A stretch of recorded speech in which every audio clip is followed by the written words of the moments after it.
So this one is for all you self-managers out there.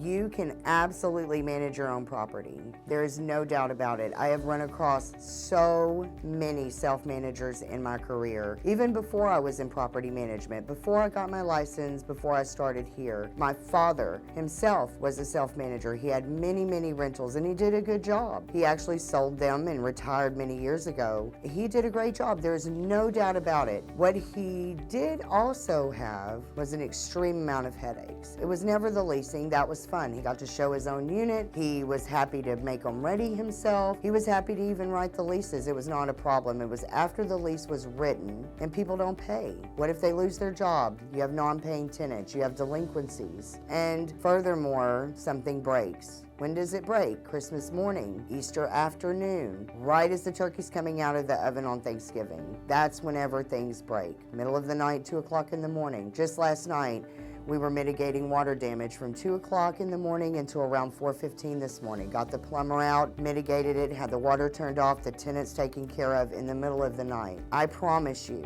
we are more than just rent collectors. So for all of you self-managers that are just absolutely tired of dealing with it, or just really want your time back and your life back, whether it's one property or 4 or 20 or 100, it doesn't matter, we'll take it. We'll take that burden off of you. Let those headaches be gone. Let your headaches transfer to be our headaches. We got it. So give us a call. All you self-managers, I'm here to talk to you. We'll talk through it, see what services we can provide. A few, all, we're here either way.